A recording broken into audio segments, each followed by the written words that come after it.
Bienvenue dans les enquêtes du Nouveau Détective. Le Nouveau Détective, premier magazine d'enquête sur les grands faits divers, et Engel présente une fan de films d'horreur tue par curiosité. Une enquête d'Axel Vigneux.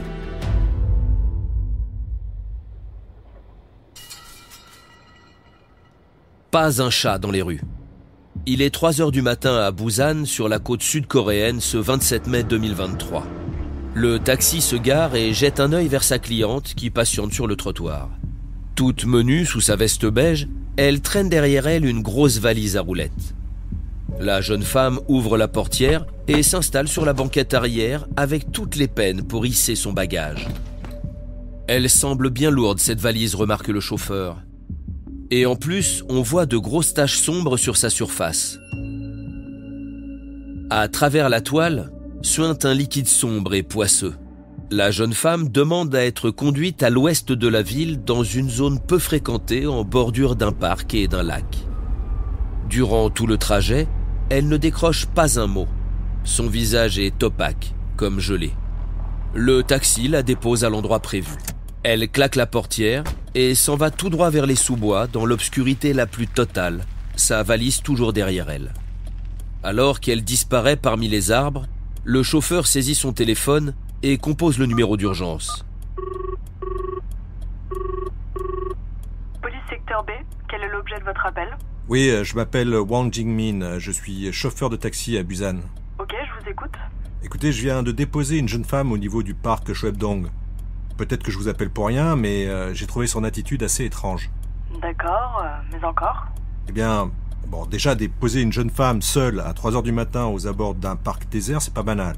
Mais le plus intriguant, c'est qu'elle avait avec elle une énorme valise très lourde et couverte de taches sombres. Moi je pose pas de questions aux clients, mais franchement, ça m'a fait penser à du sang. Intrigués par ce qu'ils entendent, les policiers arrivent rapidement en lisière du bois. On n'y voit pas à 2 mètres.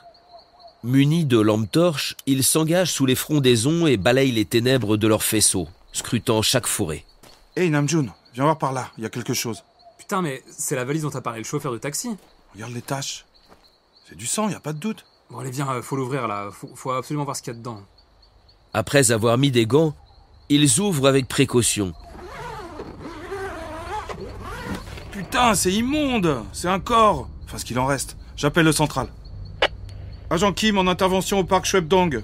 On vient de retrouver la valise du chauffeur de taxi. Il y a un corps démembré à l'intérieur. Il semblerait que ce soit une femme. Demande d'intervention de la scientifique. Il faut lancer une recherche sur une jeune femme coréenne, 20 à 25 ans, vêtue d'une veste beige, qui aurait quitté le parc entre 3h et 3h30 du matin. Terminé. Grâce aux indications du taxi et au maillage très serré de la vidéosurveillance coréenne, ils la retrouvent sans mal sur les bandes de la veille. À 20h, la suspecte pénètre dans un immeuble en tenue stricte d'écolière, chemisier blanc, jupe plissée, chaussettes montantes et souliers noirs. Un peu plus tard, elle ressort tellement métamorphosée qu'on a du mal à la reconnaître.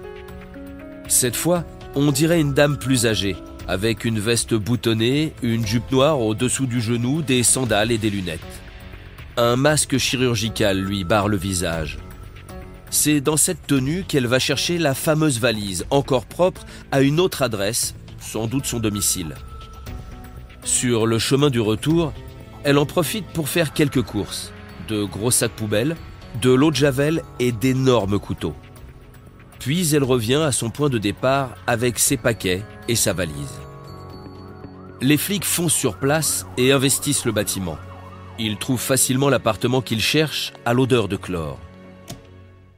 Il s'agit d'un studio d'une étudiante qui dispensait des cours particuliers d'anglais.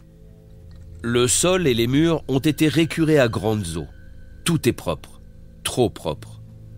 Mais les experts de la scientifique révèlent bientôt le carnage qui s'est déroulé en ces lieux. Le luminol fait apparaître des éclaboussures de sang jusqu'au plafond. Certains morceaux de chair ont échappé aux grands coups de ménage et permettent de confirmer que la victime est bien l'étudiante.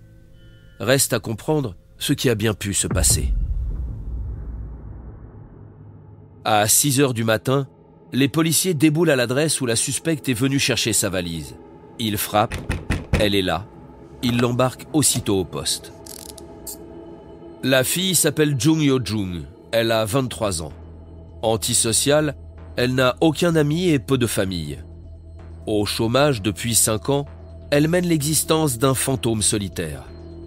Elle consacre son temps à regarder des films d'horreur, lire des thrillers et écouter des podcasts sur les tueurs en série. L'histoire que raconte son téléphone portable est effrayante. Parmi ses recherches, comment dissimuler un cadavre ou tuer un membre de sa famille. Interrogée, Jung Yo-jung reconnaît sans mal son crime. Madame Jung, vous venez de reconnaître votre crime. Pouvez-vous nous expliquer ce qui vous a poussé à commettre un tel acte? C'est quelque chose qui est profondément ancré en moi. Ça fait longtemps que je ressentais le besoin viscéral de tuer.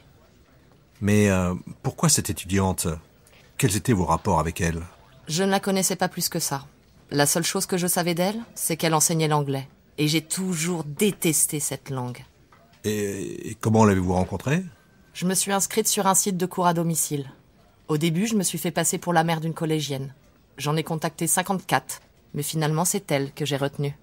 Je ne l'ai pas vraiment choisie, c'est le hasard, du moment qu'elle parlait l'anglais.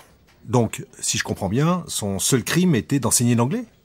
C'est ça qui vous a poussé à la tuer? Je vous l'ai dit, je hais cette langue, et tous ceux qui la parlent. Il y a 1 an de cela, j'ai été recalée à un concours de la fonction publique après avoir échoué à l'épreuve d'anglais. Ça m'a rendue folle. Tuer quelqu'un qui aime cette langue, c'était pour moi comme une vengeance. Elle écrit même dans l'un de ses carnets retrouvés par les enquêteurs à son domicile « Je ne pourrais calmer ma colère qu'en tuant ». La voilà donc qui réserve un cours, prétendument pour sa fille, mais le jour convenu, c'est elle-même qui se pointe déguisée en écolière. La professeure lui ouvre et, à peine entrée, Jung Yo-jung se jette sur elle et la poignarde 111 fois. Puis, elle commence sa découpe, prélevant au passage le bout des doigts de la victime en espérant ainsi empêcher son identification. La suite, on la connaît. L'aller-retour chez elle pour aller prendre sa valise, les petites courses au supermarché et le taxi pour aller dans les bois. Le crime paraît tellement gratuit, tellement monstrueux et la tueuse tellement placide que la justice demande une expertise psychiatrique. Sans surprise, Jung Yo-jung coche toutes les cases de la psychopathe irrécupérable.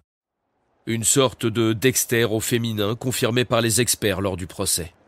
Normalement, une personne qui tue quelqu'un panique. Mais le comportement de Jung est très inhabituel. Elle n'a montré ni effroi, ni agitation. Lors de son procès, l'accusé a malgré tout fondu en larmes et supplié qu'on lui donne une chance de devenir une nouvelle personne. Peine perdue. Reconnu coupable de meurtre, profanation de cadavres, abandon de cadavres et vol, Jung Yo-jung est condamné à la perpétuité. Pour ne rater aucun épisode, abonnez-vous à notre podcast sur votre plateforme d'écoute et retrouvez tous les mercredis nos enquêtes dans le magazine Le Nouveau Détective. Nos podcasts et nos enquêtes sont également disponibles sur lenouveaudétective.com. Si l'affaire n'a pas encore été jugée ou venait à passer en appel, les protagonistes bénéficient toujours de la présomption d'innocence. Les noms et prénoms de certains personnages sont susceptibles d'avoir été modifiés.